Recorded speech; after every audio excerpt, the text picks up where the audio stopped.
اسلام تو کہتا ہے والذین جاہدوا فینا، تو اللہ کے راستے میں بھی جد و جہد کر، تو آگے بڑھنے کا شوق پیدا کر، تو یہ توانائی پیدا کر۔ میرے نبی کریم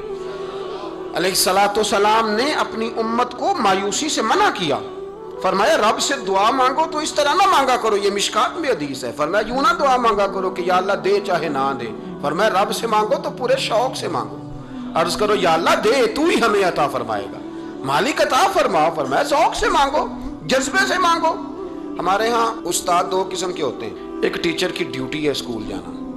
اس نے کوشش کرنی ہے کہ اگر کوئی موقع مل جائے بھاگنے کا تو اسکول سے نکل جاؤں، کوئی چکر چل جائے تو۔ میں بھی چھوٹا سا استاد ہوں تو استاد ناراض نہ ہو مجھ سے، سمجھ لے میں اپنی تربیت کے لیے بات کر رہا ہوں، تو کسی طریقے سے نہ کوئی چکر چل جائے، کوئی فارم چلو مل جائے، سائن کرانے چلے جاتے ہیں، کوئی ایسا چکر چل جائے صحیح نکل جائیں، یہ ایک استاد ہے۔ ایک استاد ہے اسے شوق ہے، اسے ذوق ہے پڑھانے کا، وہ جب دیکھتا ہے نا کہ یہ کچھ بچے کمزور ہیں تو وہ کہتا ہے تم نے سیکنڈ ٹائم میرے پاس بیٹھنا ہے مفت بغیر ٹیوشن کی۔ میں نے دیکھے ہیں یہ لوگ، میں نے دیکھے ہیں، استاد اوور ٹائم دیتا ہے، ٹھیک کہہ رہا ہوں جی میں، دیتے ہیں جناب، دیتے ہیں۔ کچھ بچوں کو استاد کہتے ہیں تو گھر آ جانا، یعنی ایک استاد ہوتا ہے، ایک پرجوش استاد ہوتا ہے، ان دو لوگوں میں فرق ہے۔ اقبال کہا کرتے تھے اگر کوئی شعیب آئے میسر تو شبانی سے کلیمی دو قدم، کہتے تھے دعا کرو کہ حضرت موسیٰ کلیم کو کوئی حضرت شعیب علیہ السلام جیسا مل جائے، کوئی مل جائے نا ایسا تو وہ پھر تازگی پیدا کر دیتا ہے۔ تو کچھ پرجوش، امام مالک رحمۃ اللہ علیہ کے ایک شاگرد کہتے ہیں کہ میرے استاد جو تھے وہ بڑے پرجوش تھے، علم پڑھانے میں شوق ہوتا ہے پڑھانے کا۔ یہ کچھ لوگ جمعہ پڑھاتے ہیں تو کچھ کہتے ہیں کہ ان جمعہ آ گیا تو کی کرنا ہے، ہمارے شاگردوں میں بھی ایسی ہیں، رات کو پوچھتے ہیں۔ ایک سے میں نے آج سویرے پوچھا، میں نے کہا بیٹے آج تو جمعہ پڑھانا ہے کی تقریر کرنے کے اندر، استاد جی ڈیسائیڈ نہیں کیتا، تو میں کہ بھی تو بڑا مولوی تھا نہیں ڈیسائیڈ کیتا، میں تے 8 دن پہلے ہی ڈیسائیڈ کر لینا، کیونکہ مجھے تو تیاری کرنی پڑتی ہے، بڑا علم ہوتا ہے نا لوگوں کے پاس، تو ڈیسائیڈ نہیں کرنا، بیٹھیں گے تو فر بات جاری ہو جائے گی۔ کہنے لگا نہیں وہ، میں نے کہا خدا کے بندے کہتے ہو لوگ آخر میں آتے ہیں، تم بتاؤ تم تو تیاری آخر میں شروع کرتے ہو، کچھ خدا کا خوف کریں بھائی۔ ایک استاد ہوتا ہے ایک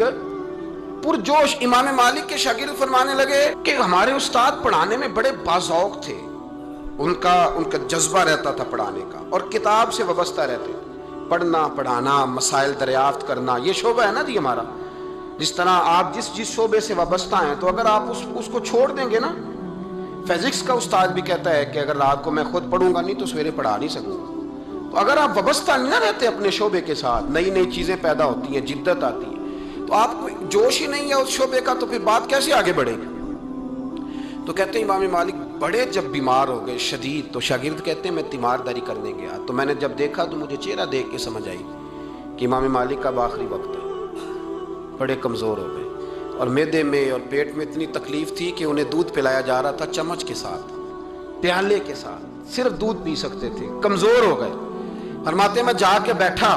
زندگی میں کبھی ایسا نہیں ہوا تھا کہ میں جاؤں اور امام صاحب کسی دینی مسئلے پر مجھ پر گفتگو نہ کریں، لیکن آج میرے دل میں خیال تھا کہ اب تو اس وقت تو ہوش ہی نہیں رہتی کوئی آدمی، لیکن کہتے ہیں میں جا کے بیٹھا ہی تھا کہ امام صاحب نے آنکھیں کھولی، فرمایا ماشاءاللہ آپ آئے ہیں، چلو یار میں ابھی کو بندہ ہی تلاش کر رہا تھا، ایک مسئلے پہ بات کرنی تھی۔ کہتے ہیں لفظ نہیں پورے ادا ہوتے ان کے، جملے ٹوٹتے ہیں، بیچارے کمزور ہو گئے، بڑھاپا ہے، ایک مسئلے پر بات کرنی تھی، تو فرماتے ہیں کہ میرا دل نہ اتنا نرم ہوا کہ میرے آنسو بہہ گئے۔ میں نے کہا اس حال میں بھی استاد جی آپ کو دین کی فکر ہے؟ کہنے لگے یار ایک آدمی نے مسئلہ پوچھا ہے تو اس کو حل کر کے دینا ہے، یہ رسول اللہ کا دین ہے، علماء کی ذمہ داری ہے آسان کر کے لوگوں تک پہنچائیں، ہر آدمی اس تک رس، تو میں نے وہ دینا ہے، یہ میری وفا ہے اپنے مذہب کے ساتھ، آخری دم تک دینا۔ میں اپنی حیاتی تو قربان تھی وہاں، میری محمد بکیندے گزر گئی، یہ کرنا ہے کام، لوگوں کو آسان کر کے دین پہنچانا ہے۔ فرماتے ہیں کہ میں نے کہا استاد جی فرمائیں، کہنے لگے یار یہ حج کے موقع پر جو رمی جمار ہوتی ہے، جمرے کو شیطان کو کنکر مارے جاتے ہیں، پوچھنا یہ ہے کہ دونوں طرح سے سنت ہے، پیدل بھی مار سکتے ہیں سواری پہ بھی، تو یہ بتا کہ پیدل افضل ہے یا سواری پہ افضل ہے؟ تو کہتے ہیں میں نے کہا استاد جی میرا خیال ہے پیدل افضل ہے، لوگوں کو تکلیف کم ہوگی، تو کہنے لگے نہیں تو نے غلط کہا، کھانا نہیں کھایا جا رہا، لیکن اب استاد ہیں تو جوش کتنا ہے، فرمانے لگے تو نے غلط کہا۔ کہتے ہیں میں نے کہا پھر استاد جی سواری پہ افضل ہے اگر پیدل افضل نہیں، کہنے لگے نہیں تو نے پھر بھی غلط ہی کہا ہے۔ کہتے ہیں میں نے کہا حضور دونوں طرح غلط ہے تو صحیح کیسے ہے؟